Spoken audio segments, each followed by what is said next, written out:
Good evening. Hello. We, the students of 8A, have been given a project on Undertrials, and I would really like to thank you for taking your time to come and answer our questions. So we have a so I would like to talk from a lawyer's perspective. What is exactly the legal definition of an under trial? Hi, Nandini. Good evening, and thank you for this opportunity to provide more clarity on an under trial. Under trial, as the name itself suggests, it means under a trial. Unfortunately, this definition is not laid out in any specific legislation in India. But if you could look at its meaning, literally it means a person who is held in custody by a court of law and he's awaiting a trial for a crime he's alleged to have committed. However, the Law Commission of India, in its 78th report, has said that this also includes a person who is in a judicial custody on a remand during their investigation as an under trial. I hope this helps. Yeah, thank you. The second question I'd like to ask is, how long can a person remain in custody as an under trial? There is no specific timeline prescribed by the law, and they remain in custody as long as the trial is conducted and the offense is proven to be committed by him or her or not.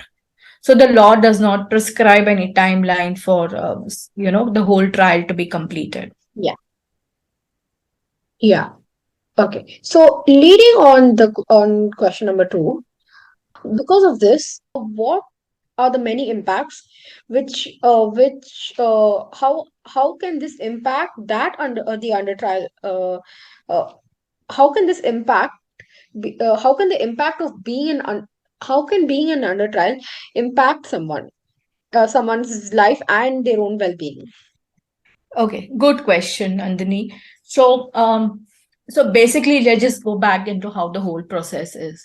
Say, for example, A is been arrested for doing a very petty theft or some offense, and he's arrested by police. He's brought to a police station, and he's kept in police custody. The next day, the process is he's produced before the magistrate, and then the magistrate, based on the act which has been committed allegedly by him or her, they will remand him or say that he would be either given a bail or not, and or he'll be sent to judicial custody.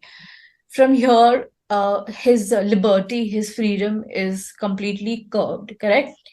And that means that he cannot meet his family, his loved ones, his job or employment or business is stopped because his liberty is gone completely. The Constitution of India provides us the right to live, the right to earn, the right to be free.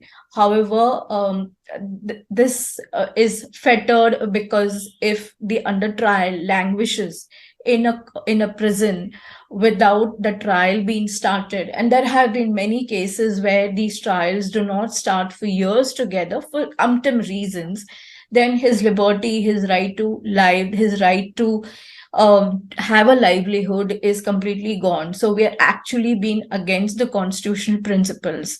So imagine if a person's freedom is taken away, whether he's Yes. guilty or not, he's put behind bars, he cannot see his loved ones, he has to live in a small cell.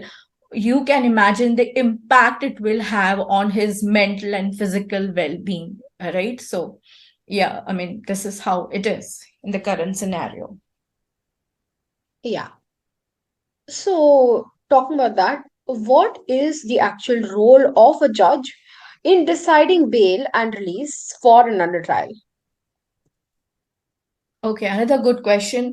The criminal procedure code. So now, the Indian criminal scene, unfortunately, is based on Indian Penal Code, which is a very old law which was done during the Britishers' time. Though there has been several amendments to it, the Indian Penal Code is the law which defines the all the offences, while the process and the procedure is laid on by another law called as the Criminal Procedure Code. So now this code lays down the process for a bail.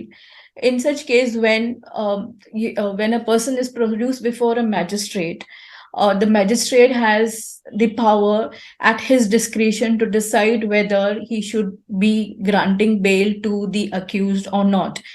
The Indian Penal Code defines certain offenses which are bailable and certain offenses which are not bailable. Now, the complete discretion is with the judge whether for a bailable offense he can grant a bail to the accused or not. It depends upon the gravity of the offense, whether the person concerned is a serial or habitual offender, the background, etc. So it's completely at the discretion, and it is very subjective depending upon the case on hand. Yes. I Thank hope you. this helps. Yeah. Yeah, it does. Uh, One question I've been having on my mind a lot is, can an under trial be held in pre-trial detention if they are deemed a flight risk or pose a danger to the community? Yeah, the fact that a person is under trial, it means he's detained. So this process continues till the trial is commenced. So whether he's a flight risk or not, until and unless he's granted bail on a bailable offense, he continues to remain in judicial custody. And I mean, this is the same question. I mean, the same answer to it. It's the fact that he's under trial, he or she remains in custody till the trial is commenced and completed. Yeah. Again, I'd like to thank you so much for your time to get to actually take this interview with me. Yeah, And in the end, having that you're looking at the subject, there are certain solutions which you could look at in this aspect, right? A is that it is necessary that a lot of judicial reforms are needed. Some of the laws are pretty old. There should be more fast track courts set up to ensure that the cases relating to under trials are expedited faster and they do not land up in jail for years together. Third is that for petty offenses, etc., like theft, there should be rehabilitation measures for people, because most of these people may be very poor, coming from marginalized sections of the society, and this should be of course taken on a case to case basis.